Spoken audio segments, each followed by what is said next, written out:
I really appreciate you choosing to like join and actually saying, "Hey, I'll join you on your podcast." Yeah, I thought it was cool that you were doing it, man. I was like, I got to get in. I got to get in. Yeah, I right. didn't want to get in too early. You never They're know gonna how forget about me in the end, right? we would never forget about you. I'll say this. When I first started in real estate, you were one of the first people I encountered. And you start to kind of build this database of connections that you never lose touch with, but you always come back around to. Yeah. And when you reached out to me, I'm like, oh man, it would be awesome to have a conversation with you, because I noticed that you are literally like the man of many talents.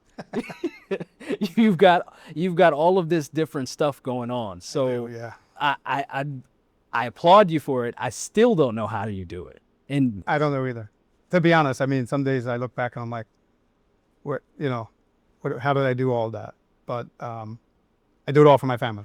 Is why I do it, right? It's all about making sure my family's good. right. I never really care about myself. I just care about other people.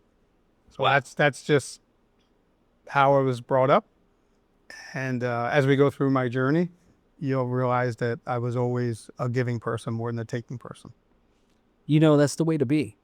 It'll always come back. Yeah. It'll always come back to you. Some people think if you hoard everything, that's how you keep everything. It doesn't really work. There's a life of boredom, if you ask me. I mean, there's no better thing than when you walk in the store, walk anywhere you go and you know someone.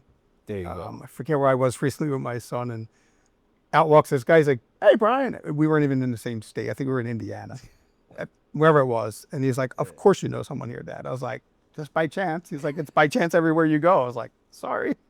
Yeah, I imagine it's probably by everywhere you go, because how long have you been in real estate? So real estate, I started in the end of 2019. So this was going into the end of my 5th year, I'd say. Man. Matter of fact, it was August 2019. So I'm just wrapping up my 5th year. Congratulations. 5 years. Yeah. Oh. They usually, did you do anything to commemorate that? Nothing. No? Oh, man. No. You know, it feels like it just started yesterday. Yeah. Real estate, how it moves fast, and COVID and everything that happened during that, the low interest rates and stuff like that. It's just been a complete whirlwind. And we'll get into that too, like systems and things I should have done in the beginning that I now look back as like, if I would have done this, I'd have been able to do that. Right. But yeah, no, I didn't do anything to commemorate, but hopefully I got another 5 years in me. I think you do. We're about to see. You're literally going full steam ahead. Yeah. Full steam ahead. I don't see it slowing down. Getting older, so it's going to slow down eventually. But Gotcha. yeah. So how do you get your start in real estate? So how did I get my start? So I've never not answered this question without first saying Joe Ryan and his sister got me started, right? I mean, so I went to real estate school in person, because it was in person back then. There was no online version of real estate. And I did the 5 days 1 week, 4 days the next week curriculum. And then on that Friday you test. And I remember going home and telling my wife, I was like, oh, hell no, I ain't doing this.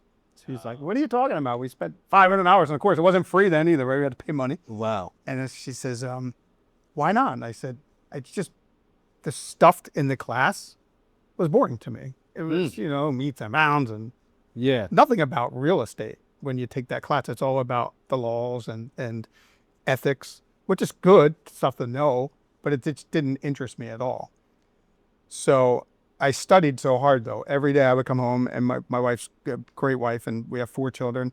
She's like, every night I'm like, I'm going up in the bedroom, I'm just going to study. Flashcards, whatever, Quizlets. I didn't even know. Here I am, 40 some years old. I'm like, I haven't been in college in years. I didn't have to do all this stuff. But anyway, so I think I waited a week or 2 to take the test, and I literally called my wife at the testing center and I said, I don't want to do it. She's like, take the test. It was in Bordentown, New Jersey. I'm sitting in the parking lot. My time's coming up to go in and take the test in the room. She says, just take the test. I was like, if I pass the test, I'll do real estate. But if I fail it, I'm not taking it again. She's like, fine. Okay.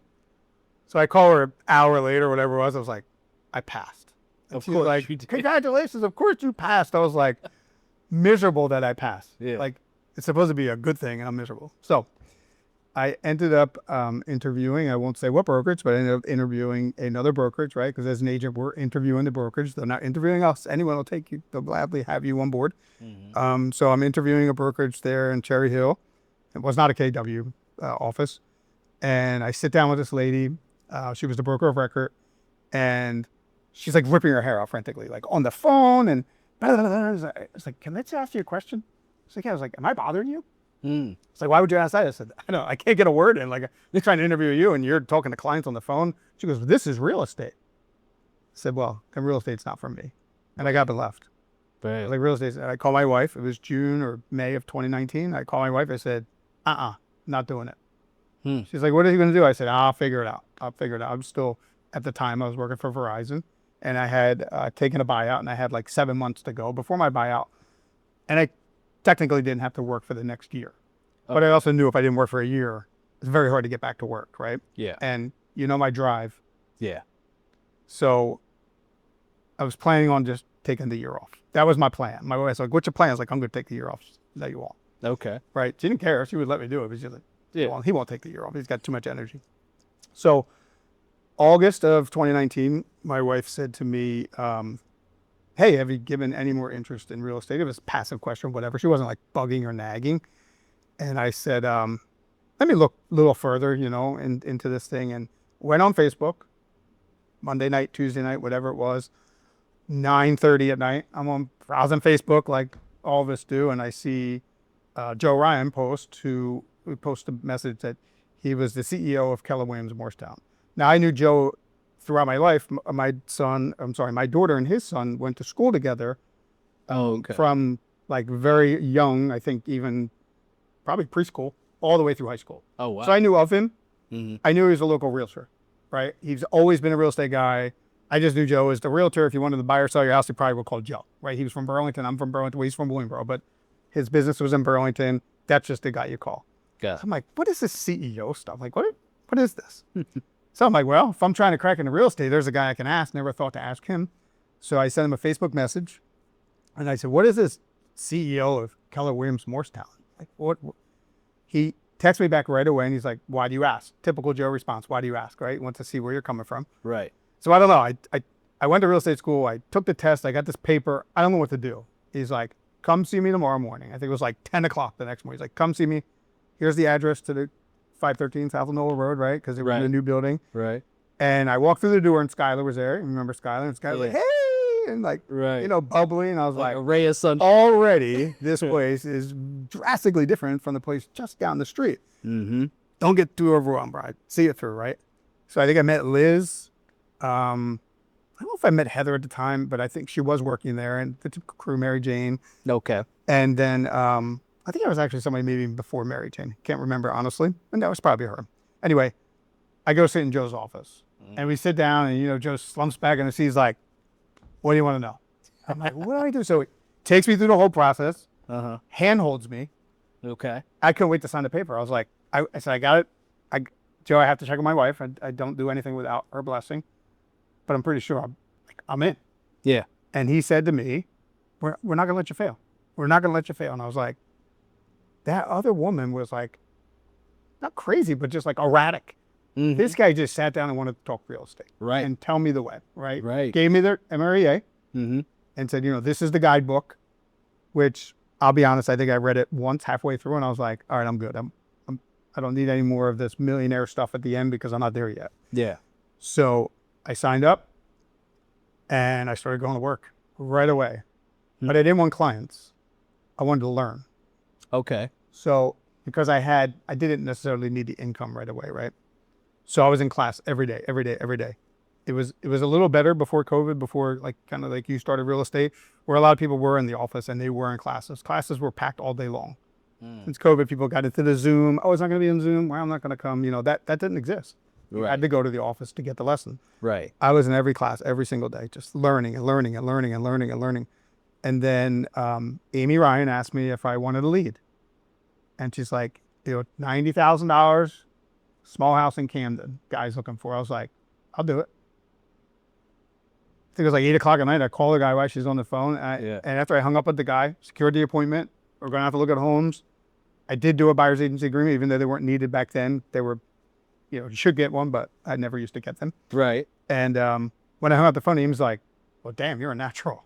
And I'm like, what? She goes, you were so good at what you just did. I was like, all I did was talk to the guy. I didn't know anything different. It was no script. It was just open, honest conversation. heard you're looking for this, blah, blah, blah. Met the guy the next day. Yeah. He was my first client, my first sale. Do you think that that's because you absorbed all of that information first, that you were already prepared? I think so. Yeah. Okay. I mean, I knew the lingo. Yeah. Right. And when I say lingo, I'm not in a cheesy way, but I knew what a lender was. I knew, and I bought a home when I was younger, but you don't remember the process after you're out of it. Right. You only remember when you're in the process. So I didn't know a lot about title. I remember buying title insurance. I didn't know what the heck it meant. Yeah. Right. It was just, oh, it's $2,000. Yeah. I'm sign here. I'm buying a house. Yeah. Title insurance, deeds and stuff like that. And once I learned all of that, put the pieces together, I was by far polished, right? Not polished. Right. I don't think I'll ever be completely polished, and none of us will, because we're always learning in this business. Right. But it gave me enough ground to go out there and say, yeah, I'm a realtor. Right. So that plan to take off a year turned into, I'm going to take off 3 months, January, February, March. Gotcha. And then Amy, again, said, it was like week before Christmas. She goes, what are you doing New Year's Day? I was like, I'll probably be hungover because, we're going to party New Year's Eve, right? Right. She's like, well, no, that's National Expired Day. And I'm like, National Expired Day? Now, at the time, we had a different coach and trainer in the office. Okay. And she had access to all expireds, the phone numbers and, the call list and all that stuff. Right. She goes, come to the office. Juanita was her name. She says, Juanita will drop all these numbers and people can call them. Wow. Well, I got to the office January 1st. I already didn't take a day off, and I said I was going to take 3 months off. And there's all these expireds on the thing, and only Amy and I showed up. So I'm like, either A, I'm a knucklehead because it is a holiday, or B, this is heaven because nobody showed up. Right. And we made a few phone calls. I didn't get any business out of it, but it showed me another side of the business that if you do hustle, it's very easy to hustle someone else because they would rather be at home. And let's face it, the party for New Year's is the night before. New Year's Day is pretty boring at home. Yeah, it is. You're watching the parade on TV and maybe a football game, right? So for me, it was like, I just go to work. So I went to work, and I've been working ever since. 5 years. Never took a day off. Nonstop. So I know that you have multiple skills other than real estate. Let's just go back just a little bit. How did you transition into real estate? I know that you talked about how you took the test. You didn't want to do real estate. You ended up in that industry. But what made you even open yourself up to say, okay, this is a life change that I'm going to make? So I was a programmer by name. I was actually a program tester for Verizon.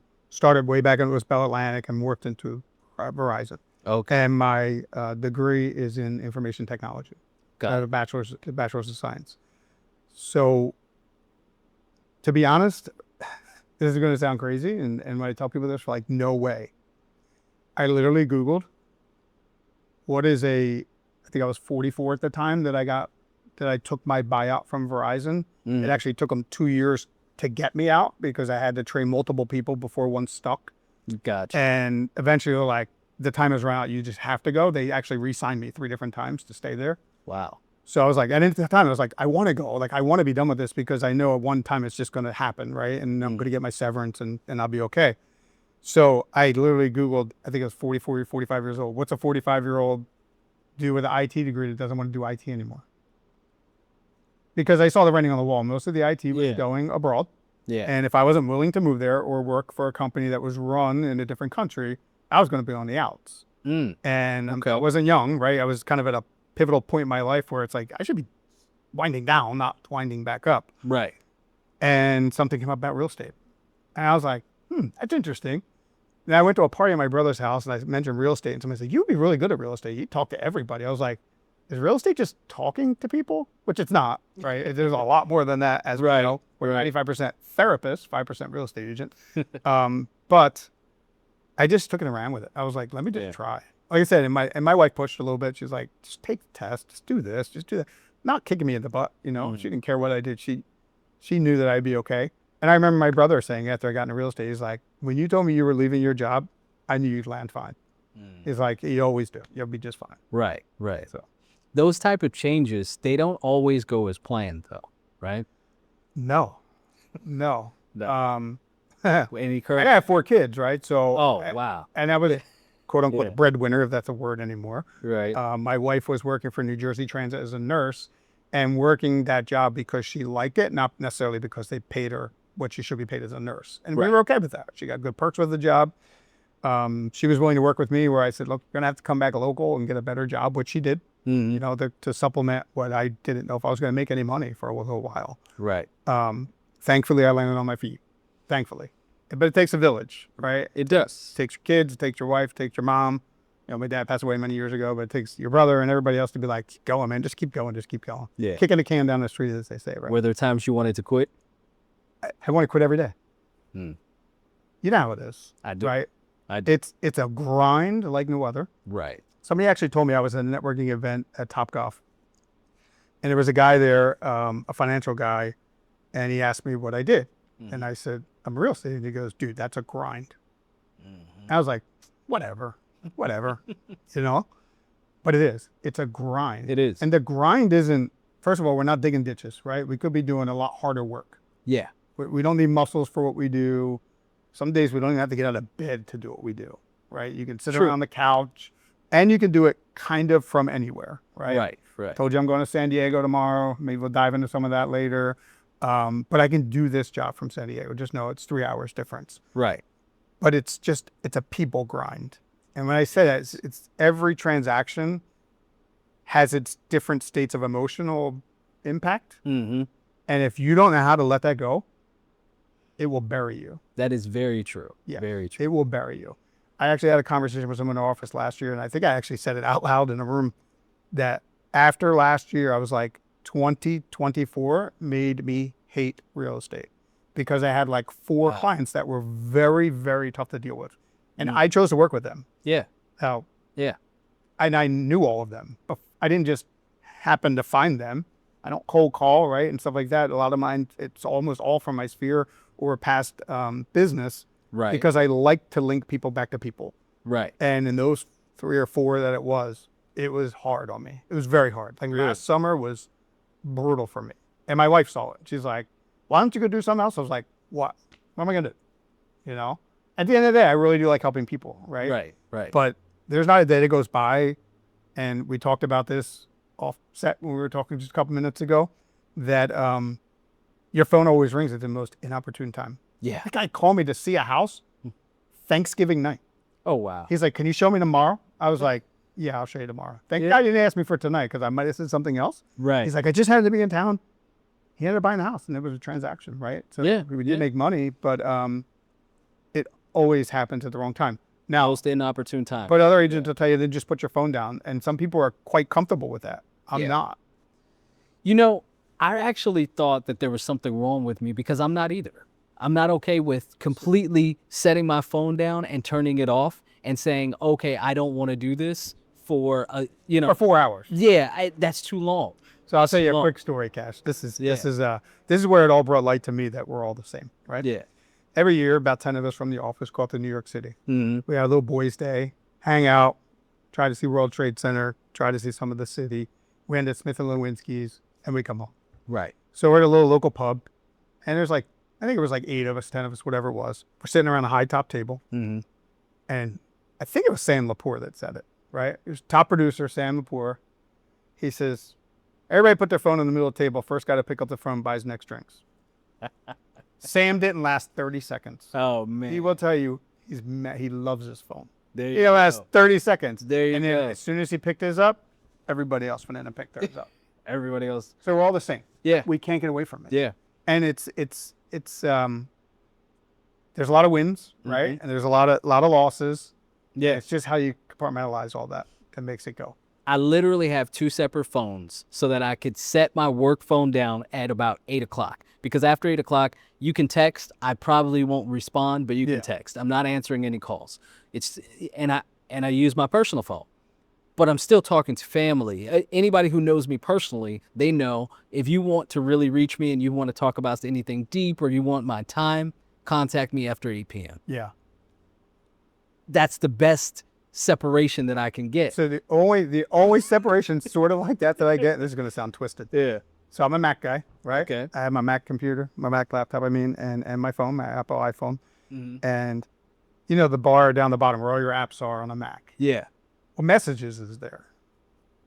So I had to remove messages from the dock.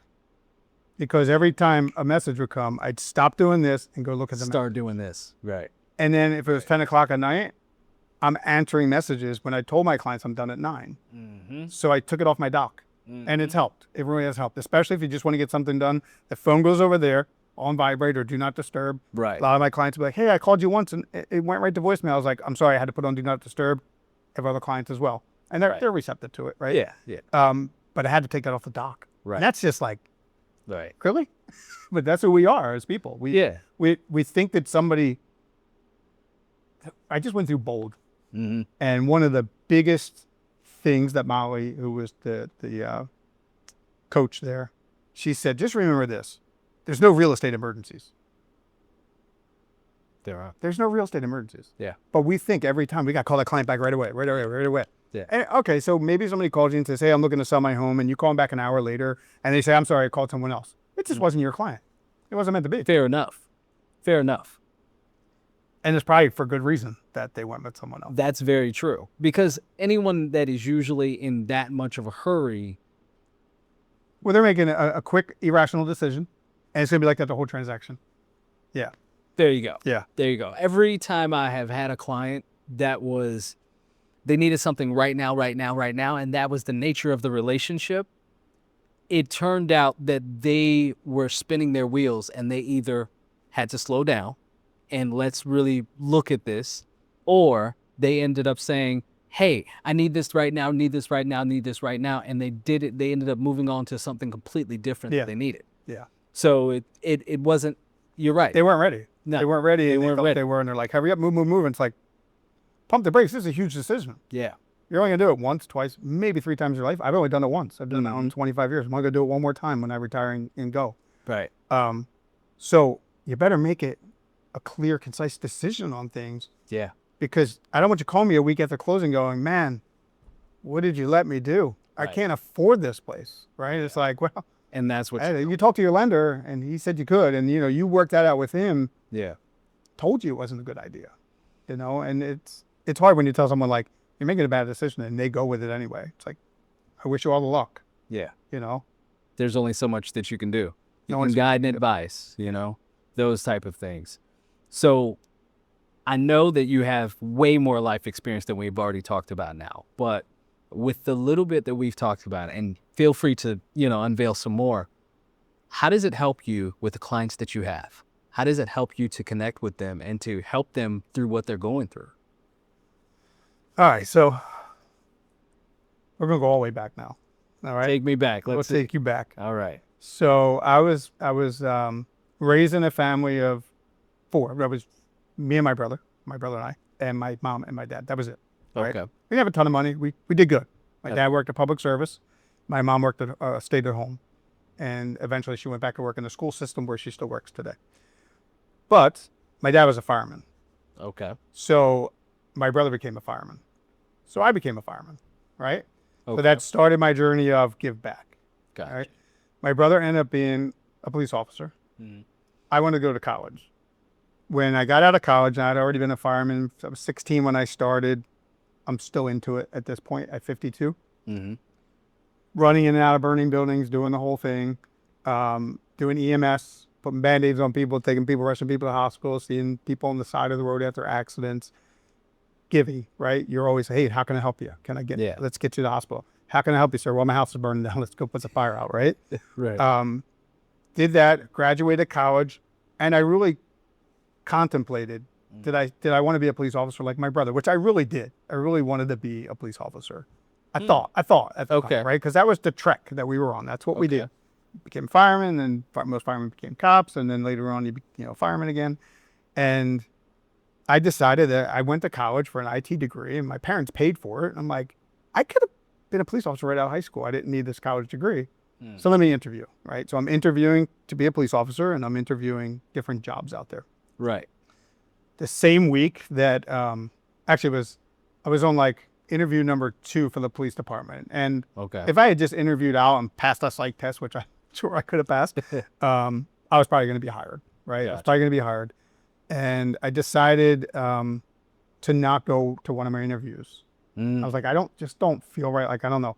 That same day, the phone rings, and must have interviewed somewhere in college with Bell Atlantic. I don't remember the interview. I think it was just like sitting over a table or something.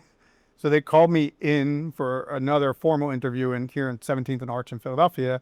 Oh, wow. And I felt like I bombed it. I was like, I didn't know anything. But then I was like, that's because I don't know anything. Yeah. It's my first job. I've worked all my life, but it was my first real job, right? Career type job. So they called me like 2 weeks later and they offered me a job. And I was ecstatic because it was double what a police officer was making at the time. Okay. So I remember calling my dad, and my mom was home. And I called my dad at work. And when I told him how much I was going to be making, he was like, that's almost what I make. He's like, I've been in public service for years. I was like, I'm going to take it. Yeah. And he's like, take it.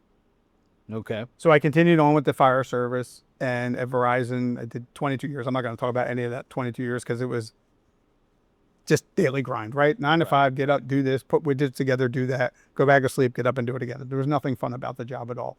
But once you start making over $100,000 a year, it's very hard to walk away from a job. Fair enough. To start something else. Fair enough. So I stayed with the fire service and the giving and stuff like that. And that's been a big part of developing who I am, right? Always wanting to give back and always just wanting to be nice to people. Yeah.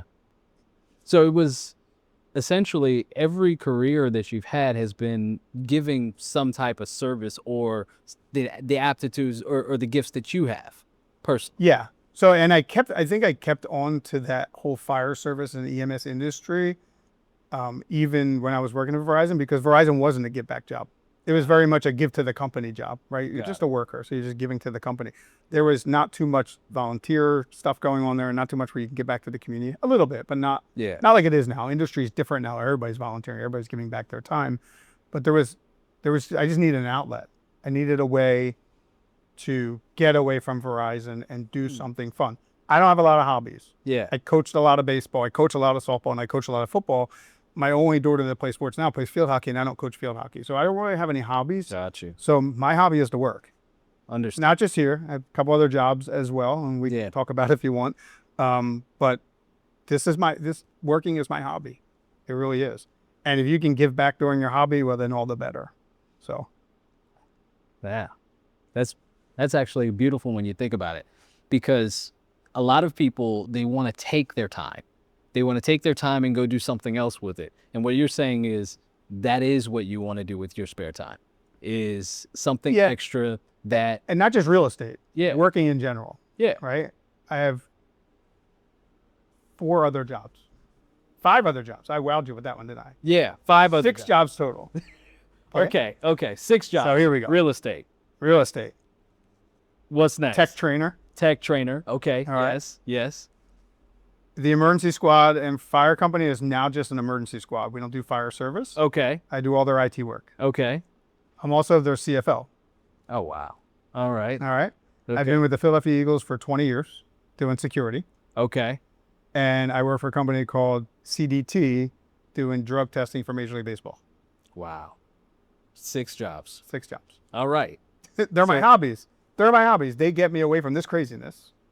Right? Right. I'm in a Phillies clubhouse. But you're getting paid with all your hobbies. Hanging out with Major League Baseball players. Right. Not hanging out. We're not like joking around, drinking beers. But, it just gets me away. It's something I liked. I loved coaching baseball. Right. So now I'm around baseball. Right. Football, I've been with the security firm for 20 years. Yeah. And I get to see and interact with a lot of players. Yeah. So it just gets me away. It just takes me away from the craziness. But that's incredible. That's what, teach a class on that. Just how to get paid from your hobbies. Yeah. I've had 4 real estate transactions from people that I work with at the Eagles. Wow. Yeah. So it all usually just ties back into it. And essentially, so you're growing your what sphere, you're right? doing. Imagine all the people I know from each one of those. Right. From the security group, not so much from baseball. It's just me and 2 other guys or 6 other guys. So I already know them in my life anyway, right? But then the emergency squad. So, I do business with an attorney doing bankruptcy cases who I've been at the emergency squad with since I've been 16 years old. So we've known each other forever. And when I go to people's houses, they're like, hey, what do you know about Tom Moore? I was like, let me tell you something. He's an incredible person, and I've known him since I'm 16. I didn't meet him last week. And they're like, whoa, 16? I'm like, I'm 52. It's not short-lived. So you just keep growing that sphere, man. Just keep growing it and growing it and growing it. And then you end up walking in the stores and people are like, hey, coach, how you doing? You know, I feel like you've taken the grind out of it. You're grinding in other ways, you know, with all of the different areas of career that you have. You can call them hobbies, but they're all different careers, basically. Yeah. You know, other people would, you know, they would enter into that field and make it their one sole career. But you do these additional things. How do you find the time, first of all? The beautiful part of real estate is you can do it from anywhere. Yeah. Whether it's in a clubhouse or locker room or wherever.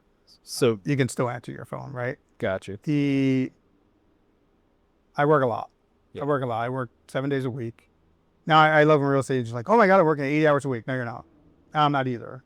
You're always on, but you're not always active. Right. So anybody that tells you they're working 80 hours a week in real estate, like you're doing something completely wrong, then you better be a millionaire because you're doing something completely wrong. Because 80 hours is a long time. It only takes 30 seconds to have a phone conversation. And that person goes back to whatever they're doing.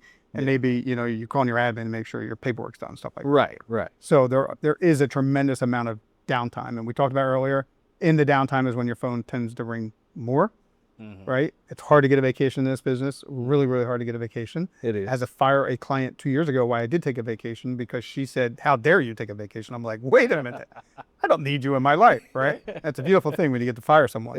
I've never fired anyone in my life. That was the first person. I was like, wow, felt really good. Wow. How dare you take a vacation? How dare you take a vacation when my house hasn't sold yet? Wow. And I said, well, I asked you to drop the price 3 times because it's overpriced. So therefore, I'll let you go as a client. And yeah, she went up one side and down the other. 6 months later, I went back and looked. She sold the house for $30,000 less than I wanted to list it for because she was still overpriced. And I was only taking a 2.5% commission. She gave that person 3.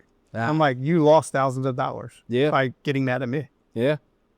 Sometimes it happens. It happens. What are you going to do? It felt really good though, the fire. I was like, I went out and told my wife, I was like, got one off the plate. She's out of here. It happens that way. I will say this, having that flexibility to do that, it allows you to be more yourself. That's what I've noticed.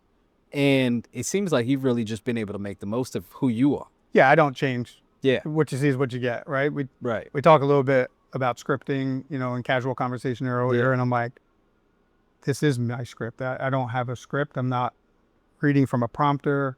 I'm not looking at a piece of paper to try to bait you into something. I just tried to do a script earlier. I couldn't do it. It's like if you're gonna script, then that's just fake to me. I know it works for people.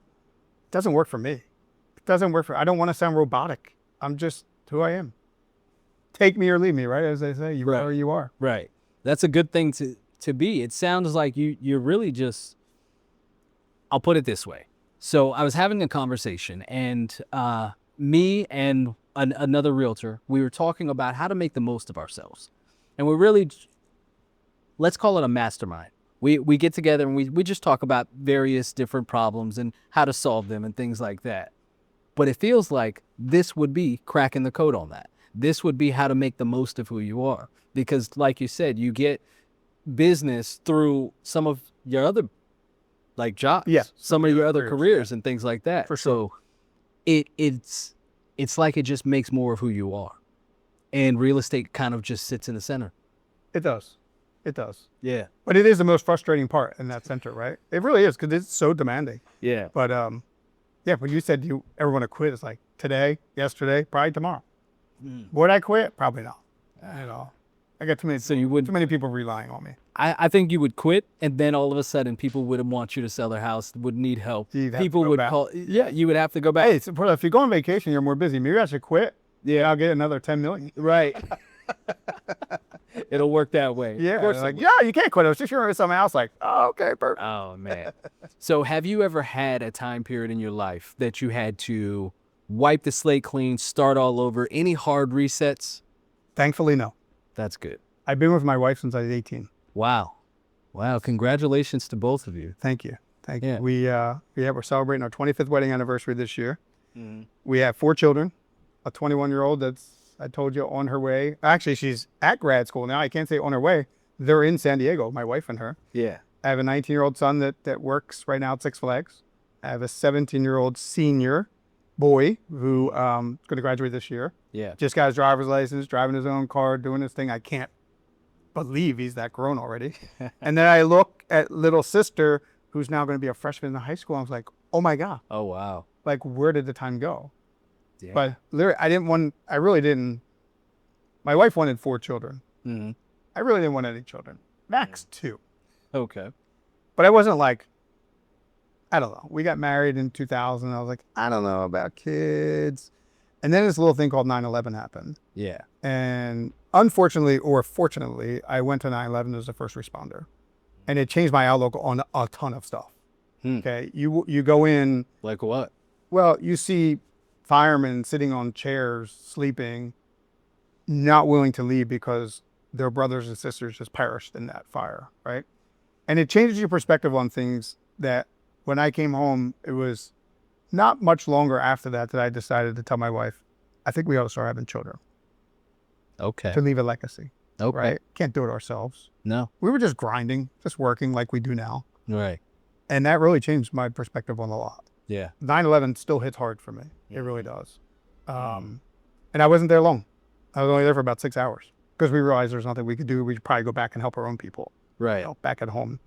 But that changed my mindset on a lot of stuff. So it started us wanting to then have children.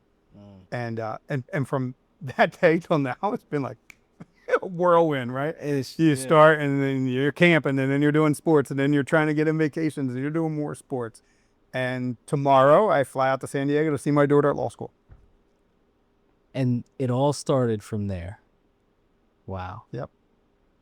So your life has been pretty much unfolded. I've had just a lot of life stuff, Yeah. cool stuff. Don't get me wrong. Yeah. Not that 9/11 was cool, but Right. it was there, right? I mean, I saw it firsthand, and everybody probably at the time needed to experience that. It's too late now, obviously, but it really put the world in perspective, right? When you see everybody getting along, everybody caring about everybody, and it was all over the nation, but to be there and see it on what they called the pile, right, where they were taking stuff off to try to find survivors. When you see that, you're just like, wow, everything changed in one day. Everything changed. And it changed a lot of my outlook on stuff. It really did. What else, how else was that experience for you? How else? What do you mean? Like emotional wise? Yeah, mentally, in any So other way. the good and the bad about being in EMS and fire is you see everything. I've seen everything, right? Okay. Death, Okay. burn. I don't want to get into it, right? But a lot of stuff. Right. So going there just took it to a whole nother level for me. Yeah. And it really made me realize that it was just time to start a life, to actually have a family. Yeah. I was married, newly married, actually just a year. I married in 2000. Yeah. And, but we had been together for so long. We were dating since 18 and we got married at, I guess it was 27. So Right. 8-9 years we were going to college. We did the whole traditional kind of wedding thing. But yeah, it just changed a little bit of my mindset. Okay. Yeah. And it actually made me become more aware of my surroundings. Understood. It was a different time. I think what I mean in addition to that is, did it change any other parts of your life? Not really. No? No. No. I mean, I just kept grinding at Verizon, you know. Yeah. What part of life do you think? I don't know. No, I don't know. it didn't. I still think about it a lot. Yeah. I really do think about my experience. Yeah. And I know I've talked to other people that were there and they think about it a lot too. Not in a bad way, just to reflect. Yeah. Like, it was part of my life. It's part of something I Yeah. got to witness, basically. Yeah. Every year at 9/11, I post the same picture of me and all my brothers. You know, one actually is not with us anymore. I'm sorry. But the guys that went, that I was talking about that attorney, right? He was there with us that day. Yeah. And the guys that went up there, and I have like an old video at home that I reflect on every once in a while to see my buddies hanging out in the parking lot. And it was actually in the Giant Stadium. Giants suck. Go Birds, by the way. But Birds. we talked about that earlier. Go Birds. We were sat in Giants parking lot and thousands and thousands of guys ready to volunteer their time. Yeah. They actually sent us home. They said, there's nothing, you guys all go home. Wow. And we took an ambulance, I think 2 ambulances, like 8 guys or whatever it was. And we're like, we didn't come this far to only come this far. All right. That wasn't really a saying back then, but we didn't come this far to go. Wow. So we drove to Jersey City at like 3 o'clock in the morning and we're looking across to these burning buildings. And a guy goes, are you going to get on the boat? And I'm like, what boat? He's like, we need help. It's like, they just sent thousands of people. There's no communication, right? And the guy said, oh, we need help over there. So he gave us lights and off we went. Yeah. And then it was basically a glorified tour. We didn't really do a whole hell of a lot. Wow. It became evident really quickly there was not much you could do, right? You hear that on TV, but when you see it in person, you're like, yeah, there's probably not too much good here. Wow. Yeah. Wow. You know, so I'm from the other coast. Yep. And at best, I saw it on TV. And it didn't impact me as much because I've never known anybody on this side of the country until I moved here.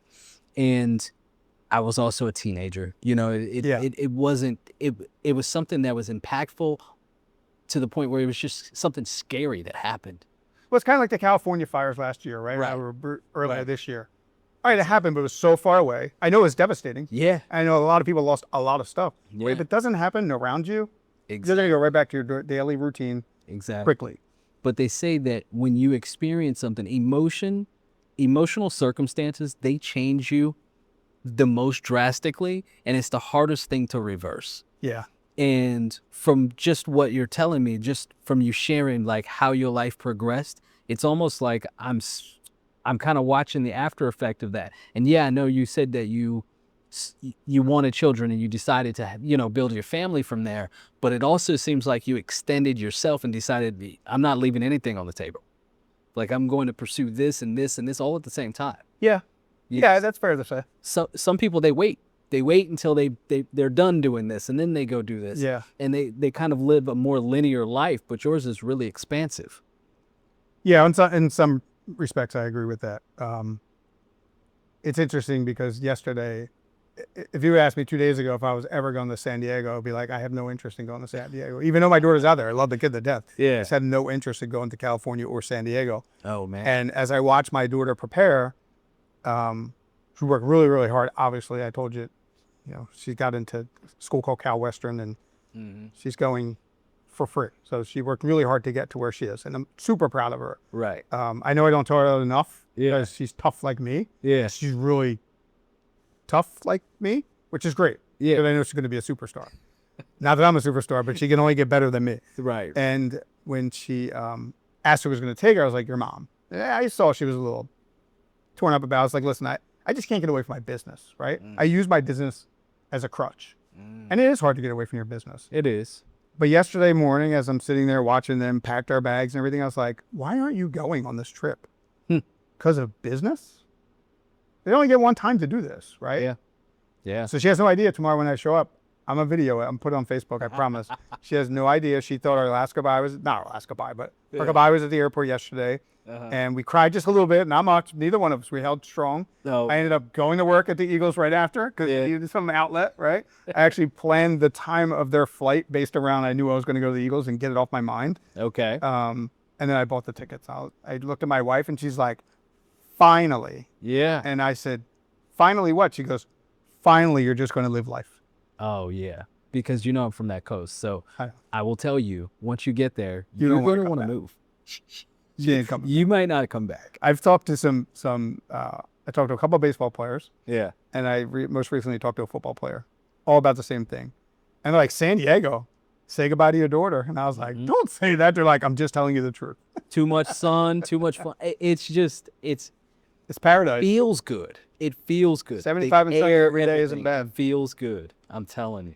It's amazing. Yeah. You might not come back. I didn't think I'd be excited. I can't wait to get on the airplane tomorrow. Yeah. I can't wait. And 5 days isn't enough. Oh, it's actually good. Because it was 4 days really. But I can't wait. I can't wait. I hope I love it. Yeah. If you would ask me last week, I was anti-San Diego, anti-California. Not good for her, right? You want to do it. That's your dream, not my dream. Right. But everybody just keeps telling me how beautiful it is. I'm like, now I can't wait to get out there. I have to send you some stuff on some places that you got to see. You got to see. Yeah. I think your whole family would love it. Okay. Would love it. But I know you're going to the beach and everything else, right? Oh, you got to check out the beach. And you guys put your toes in the sand and the water. You went too far not to do that. It's different. It's a completely different thing. And they don't charge you. Imagine when no other state charges you for beaches but New Jersey. They don't charge you. Yeah. I won't tell you. Never understood why they charge you. I don't know, but I thought I was being punked Yeah. It's like, what? Hey, what? It's free. Hey, Like, come on in. and it wasn't a cheap amount. It was like $13 or something. Like, it was a ridiculous amount. I'm like, Oh, Jersey, you mean? yeah, I didn't. Oh, yeah. I could not believe it. Like Could not believe it. I was go like, to what? the beach that we own. I thought that they were trying to hustle me. No. Because sometimes when I lived in Florida for a time, and sometimes when you go to a parking lot, there's a guy out there. He's got a sign. It says $10 for parking. I paid a guy for parking once, and then I came back. Like I forgot something in the car. I came back. Maybe 20 minutes later, he was gone. The sign was gone. Yeah. Yeah, he's just stealing money. Yeah. You got to make money somehow, right? Exactly. So I thought that the guy with the beach was doing the same thing, and it was a kid, really. No. And I was like, no. Serious. They'll call the cops. You go on that beach. Yeah, that's a whole thing. You know what the kids do in it? Yeah. This is funny, but Long Beach Island, they don't stand at the street. They come on the beach and find you. Oh, okay. So a lot of people, what they do is when they see them coming, they go in the water. Because the guy's not going to come in the water. He's just going to keep right on walking. Yeah, they come out of the water for $10. They're skirting the system for $10. That's wild. For $10? No, just pay them their money. Pay the guy the money and move on. We're taxed on everything in New Jersey. Wow. Yeah. The beach is free there. Yeah. That's awesome. Bonfires, all kinds of stuff. It's great. That's great. Yeah. Yeah, I'm excited. I know you'll enjoy it, man. So I feel like we're going to end up having more than just this conversation, but I wanted to say thank you very much for opening up that much of your life. Sure. Because real estate is not easy. And it's definitely not. People think that we just get into this, and I don't know. I think that people forget that we're people. Well, you know what the other stigma about real estate is? Mm-hmm. When you start doing volume and units, people think you're rich.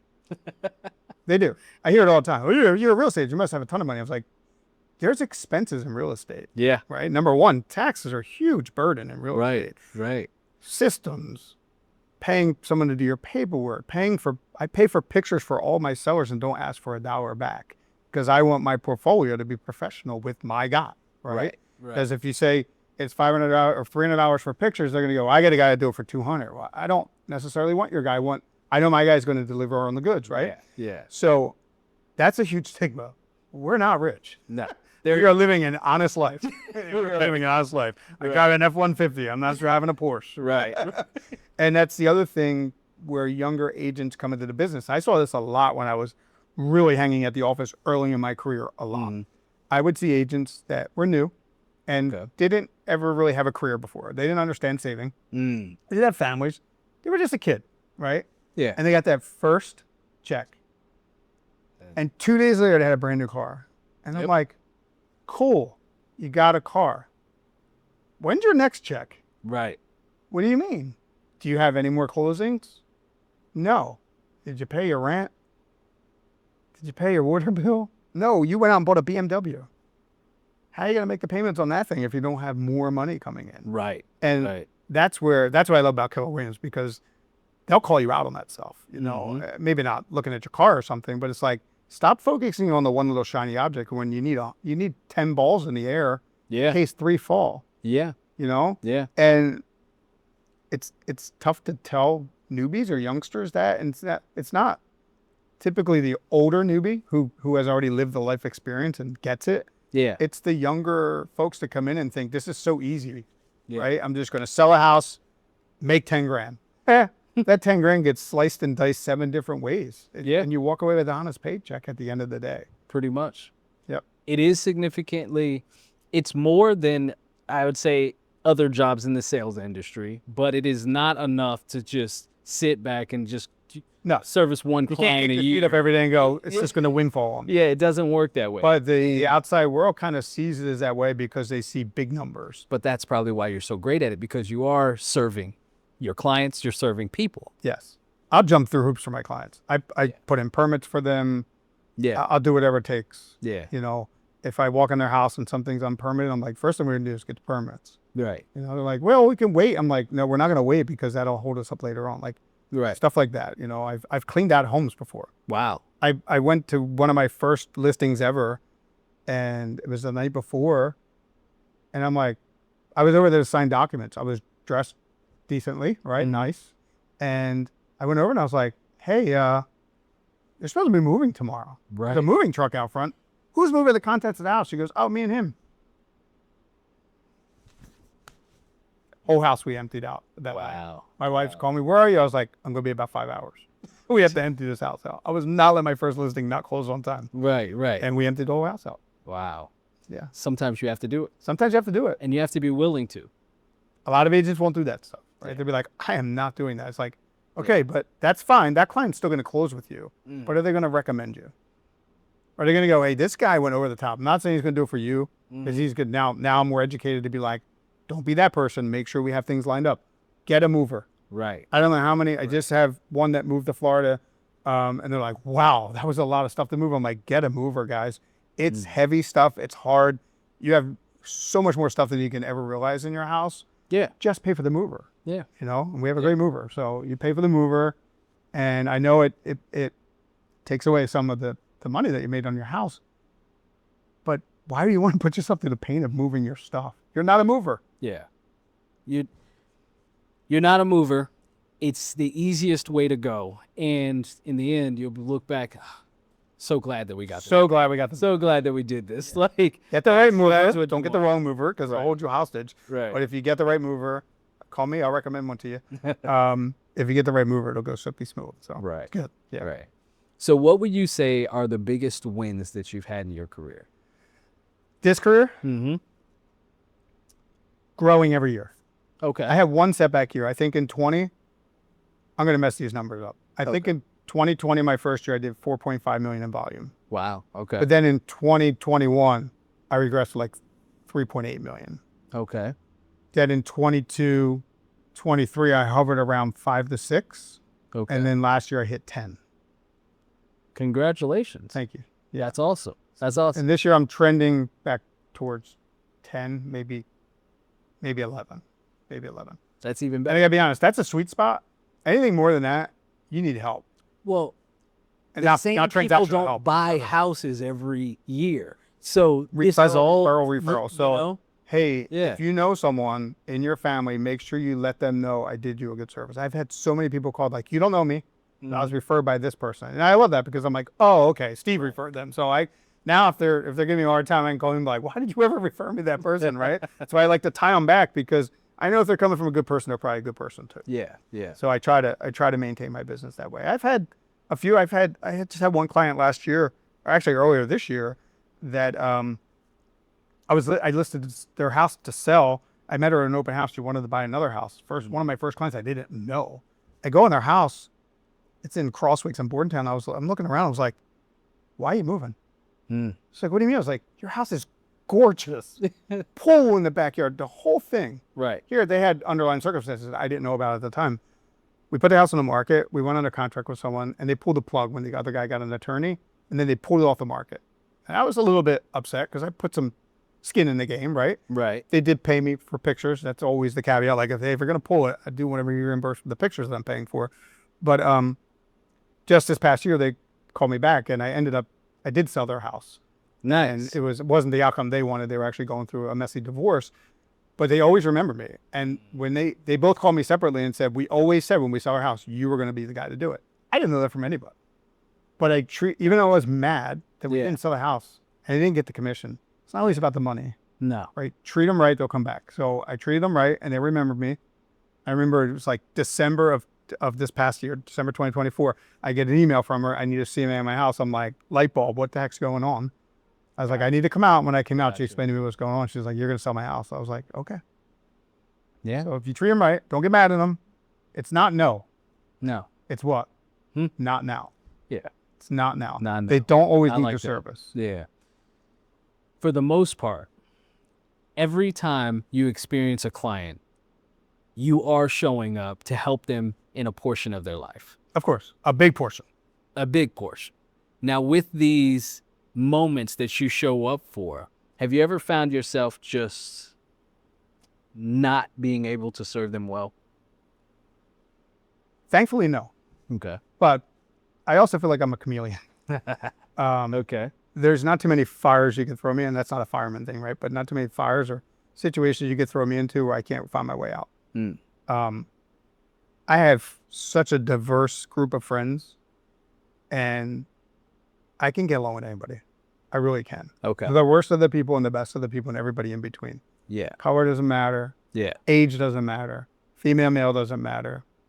I can talk to anybody. I really can. That's huge in this business, but I've always been like that all of my life.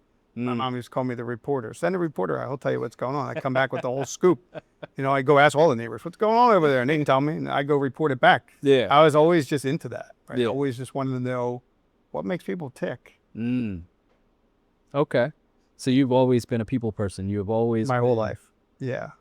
So I put myself out there. Yeah. Everybody was right then. You were definitely born to do this. I guess. I mean, it's working for you, but not only is it working for you, it's also kind of like it's sitting in the center of everything else that you're doing. It is, yeah. It's like I said, it's a messy center, but it's in the center. Yeah. Wow. If you ask my wife, she'd be a whole different version. She'd be like, he wants to quit all the time. Like, just hear me out. Yeah. She's my sounding board. Well, you need that. You need that because you can't take on, I'll put it this way.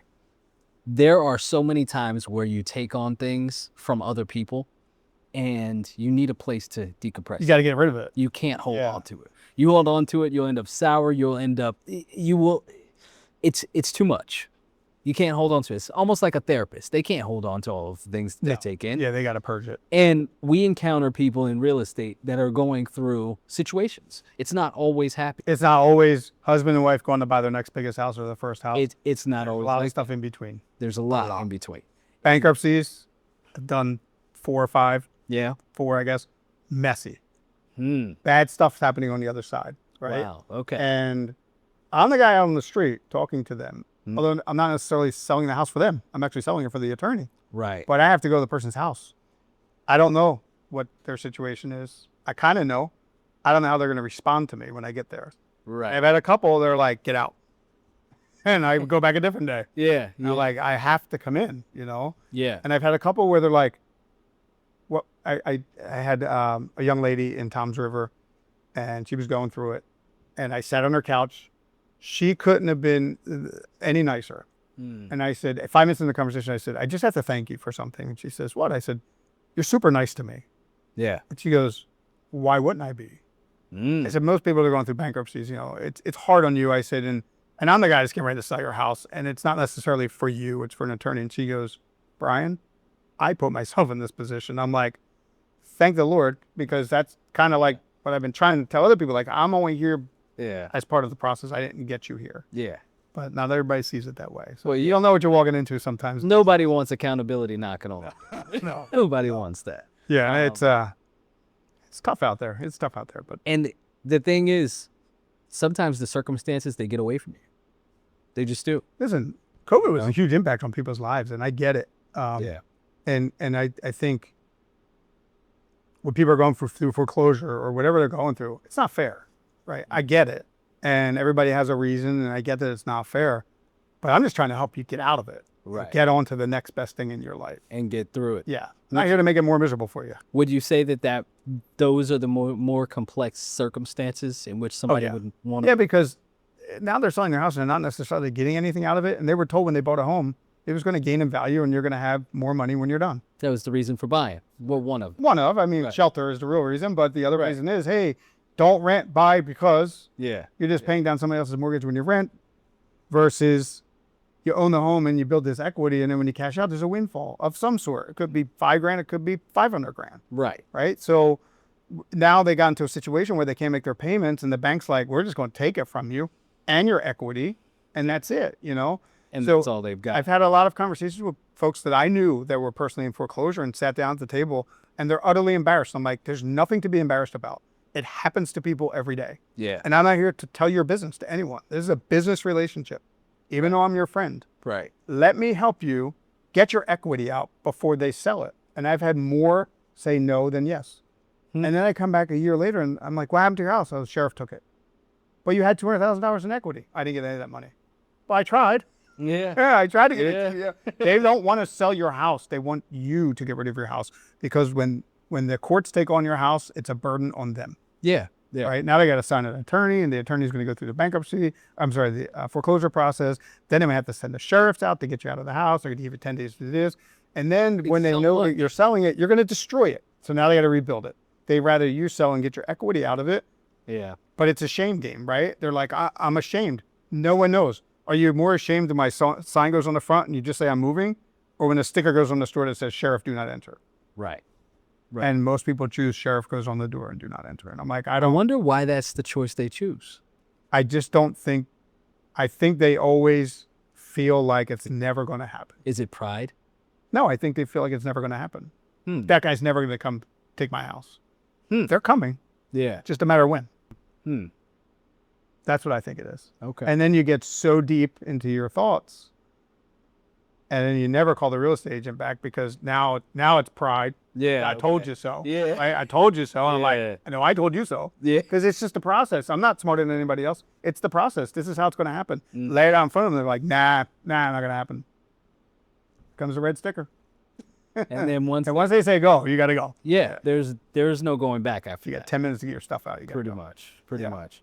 But at the very least, I do know that when it comes to meeting and having a conversation with a realtor, they were told. They were informed. Not too many realtors are going to meet with any client and not give them all of the information that they might need in order to make the best decision possible. The flip side of that is most of the time your client's not giving you all the information. Fair enough. Right? That's We're going in fully prepared, Right. just being you from your experiences or people in your office, right? Hey, Right. listen, I had a guy that went through that and it didn't go so well. They're not always telling you the whole side. They feel like, well, I think they feel, and when I say that, I mean buyers and sellers, don't completely 100% trust you. At some point they will, Yeah. but in the beginning they definitely don't. They're feeling you out. Yeah. Right? Even though you came from a buddy, I'm gonna feel you out. Right. Right? And you're right. feeling them out. That's part of what goes on. And as over time you get more pieces to the puzzle. You never truly knew like, oh, that's why they're selling their house. Not Got what they really told me. It was a Gotcha. blend of that and something else. Right. Right. And maybe it was a sickness that they didn't want to tell you about, or maybe they wanted to move closer to somebody, but they didn't necessarily want you to know that. Whatever their story is, you never 100% get it until the end. You're putting the pieces together all the time. Gotcha. All right. What's your big why? They always say, what's your big why? We're You never really know it. Yeah, people are complex beings, Of you course know. they are. So yeah, I imagine it is always going to be layered. But I would think that I haven't had clients referred to me. Every client I've run into, You had to fish for them. I was my first time meeting them. Yep.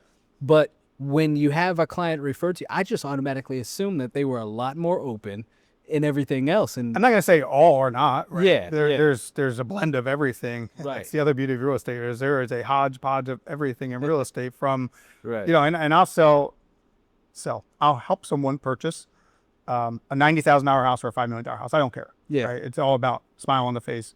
Thank you. Please refer me more business. Right. And I'm going to stay with you. I'm your realtor forever. You're going to hear from me all the time. We're going to see each other at the ball games, smack hands, how's the household, the whole thing. Where, but you never completely know everything. Understood. You really don't. There's Understood. underlying issues in everyone's life, Yeah. and they only share what they want to share. Do you dig or you No. just allow it? I allow. Okay. Yeah. Okay. Yeah. Unless you told me your big why is here, and now we're stuck here. And I'm like, why are we stuck here when we're trying to get there? Like, what you're telling me doesn't match what you told me in the beginning. I will pry for that. Okay. And then you find out like something changed in their life, or hey, I'm just not having a good day. We'll talk tomorrow. Right? Everybody has a Okay. bad day. Okay. So I will pry for that kind of stuff. But when it comes to like, we're just riding out the process, everything's going good, but I still don't understand the real reason why they want to sell their house Gotcha. or where they even want to go next. Gotcha. No, that makes sense. That makes a lot of sense. You know what? This has been one of the more interesting conversations when it comes to diving into the history of a person. And I was excited to have it because I don't understand how you got here. Now I do. I didn't. When I met you, I'm like, I still don't know how the hell I got this cash. he can do this, and I didn't understand how that led you to real estate. And you're like the silent sniper. Like, I see you every once in a while.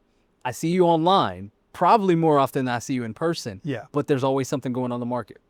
Always. Yeah. Let's hope we can keep that going in 2026. Yeah, let's definitely keep it going. But yeah, it's been good to me. It's been good. As much as I hate it some days, it's been really good to me. The people have been great to me. Yeah. And real estate itself has been very enlightening. It really has. That's good. Just trying to branch me or bridge me to my retirement. That's all. And will I ever fully retire? No. That's what I was going to ask. No. You don't see it? No. No? I will tell you next time what I think my dream retirement job is. Okay. But if I break the news here, my wife will be like, I didn't know you were thinking about that again. So I'm going to keep that secret for a couple more months.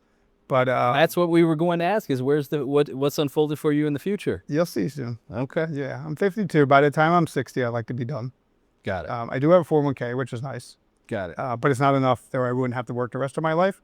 But I've also known way too many people in my life that stop working and stop living. Okay. When I say that, I mean they die very quickly after they stop working. That's what you hear. Sediment and you just lay around and the next thing you know, you're sick, right? Yeah.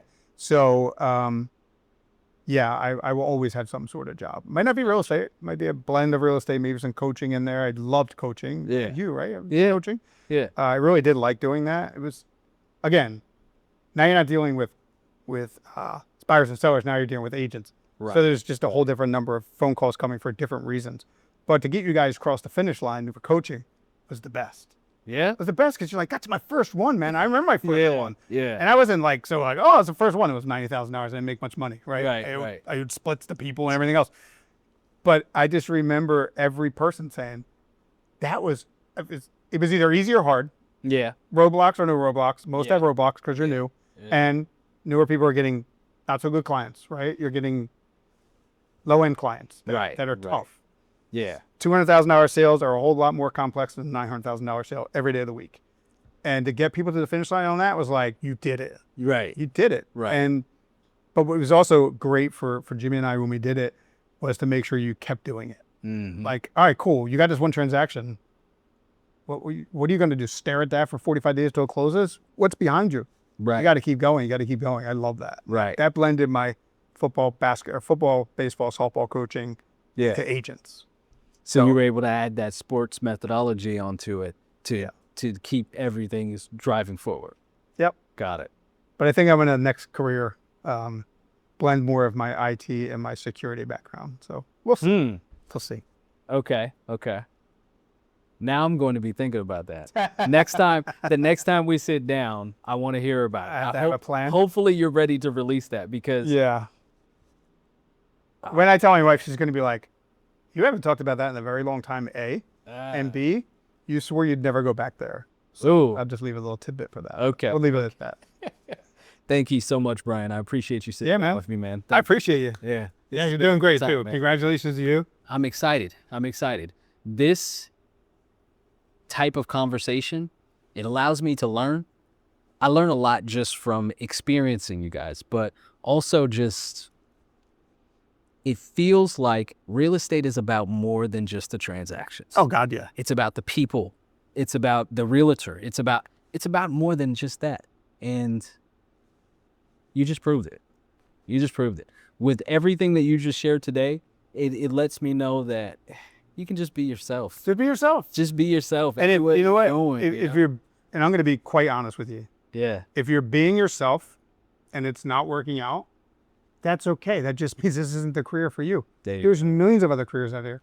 Don't try to force, they used to say, don't try to force the round peg and the square peg in a round hole. Yeah. Don't try to force it. Go find what you are good at and what does meet exactly your criteria. But that's how, the same way that you have all of those different careers, real estate is one of those jobs you can do a lot of different things. Yes.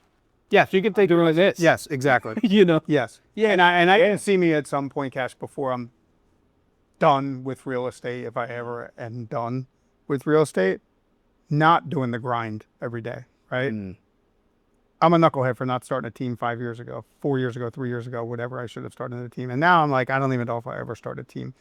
But I feel like I probably could have had a pretty high functioning team. Oh, absolutely. With everything I have to offer, right? Yeah. I just never did it. That's lazy more than anything. I don't know.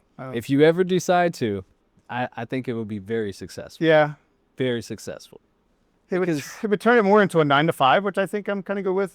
I've actually researched other kind of jobs that you could do with real estate degrees, One of the biggest one would be my IT background and real estate and going work for one of our competitors. But no, I don't want this business to die, right? If I go work for a competitor and we put real estate agents out of business, well, I just killed all my friends' dreams. Yeah. So God. I'm not going to do that. Yeah. Yeah. Zillow not coming.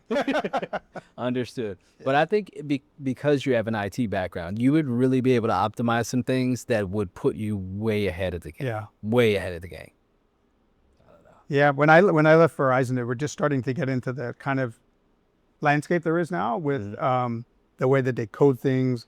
And, ChatGPT wasn't a thing, right? We actually had to think. Yeah. ChatGPT, you don't have to think. I could write a program in ChatGPT like that. Right. I could analyze a spreadsheet like that. Right. I used to do, I sent out a lot of reverse prospecting.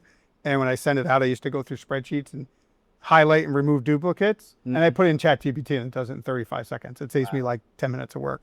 Wow. So, folks now in the IT industry, it's a lot different. You got to know how to do it the quickest way and the easiest way versus maybe be smart to do it, right? You got to go find the system to do it for you. Yeah. The landscape's changed. Man, I love systems. And ChatGPT is amazing for real estate agents as long as you check their work. I tell people all the time, I was like, you send me a message from ChatGPT in an email. Did you read it? Oh, I didn't have time. Like, it doesn't even make sense what you're saying in the email. Like, ChatGPT wrote it. I was like, no kidding. Yeah. It's not even you. It sounds like a robot. I tried to use ChatGPT for my social media post once, and I left the ChatGPT message. I was like, you know what? I can't risk it. Let me just actually post it. Yeah. And post what I mean to say. There's no need to use ChatGPT. It's not you. It's not you, right? It's not. Yeah. And it comes across, I feel like, because when I read it, I'm like, oh, I just copied and pasted it, and it's like, it came off super just vanilla. It was like completely bland. Yeah. It was like a beige post. It was like there was nothing to it. Yeah, this isn't me. Somebody's gonna read and be like, Kash didn't write it. It was like, it just didn't feel like it was coming from me. But I get it. I don't think kids learn in school anymore, do they? I think they just use ChatGPT for everything. They're not supposed to, because it's technically plagiarism, but then, the whole internet's plagiarism. Right, pretty much. Yeah. I mean, has anything, like, I don't think there's much that you can write that hasn't already been written. No. Yeah. No. And they can, and the ability of those bots to take just words and make it make sense. Right. Whether it was written that way or not, Yeah. they can just grab 10 different articles and blend it all together. And you're like, this is amazing. Yeah. So, Like, yeah. I don't know. I think in schools, what they should teach us finance. They should. Why are we teaching kids all this other stuff that they can go online for when they have no idea what the value of a dollar is or where to put it? That's so necessary. That's the one thing that I had to teach myself.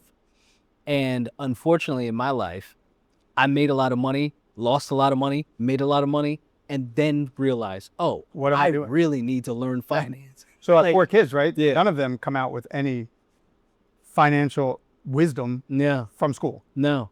No school. I mean, I'm not just talking about my district, any district. All these kids come out and like, oh, money just grows on trees, right? I can do a podcast and maybe make a couple bucks and then spend it and do another podcast. Like, okay, but how long are you going to do that for? Right. Right. Until you start putting it away and building financial wealth and stuff like that. Yeah. And I learned that very late. I mean, I always had my eye on the money.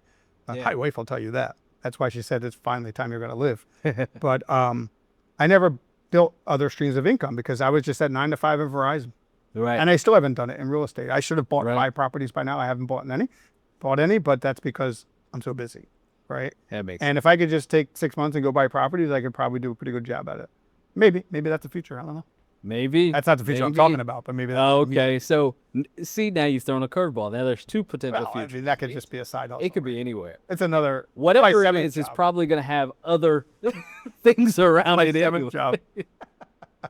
7, 8, 9, and 10. Yeah. Okay. Hey, keep going, man. The only guy that'll have more jobs by the time he's old. Remember, well, you don't remember this, but in Living Color. Yeah. The Jamaican family. Like, hey, Mom, I got 6 jobs. 6 jobs? That's not enough, Mom. I'm like, oh, I got to get more. Yeah. Yeah, you need at least 12. You need at least 12 jobs around this house.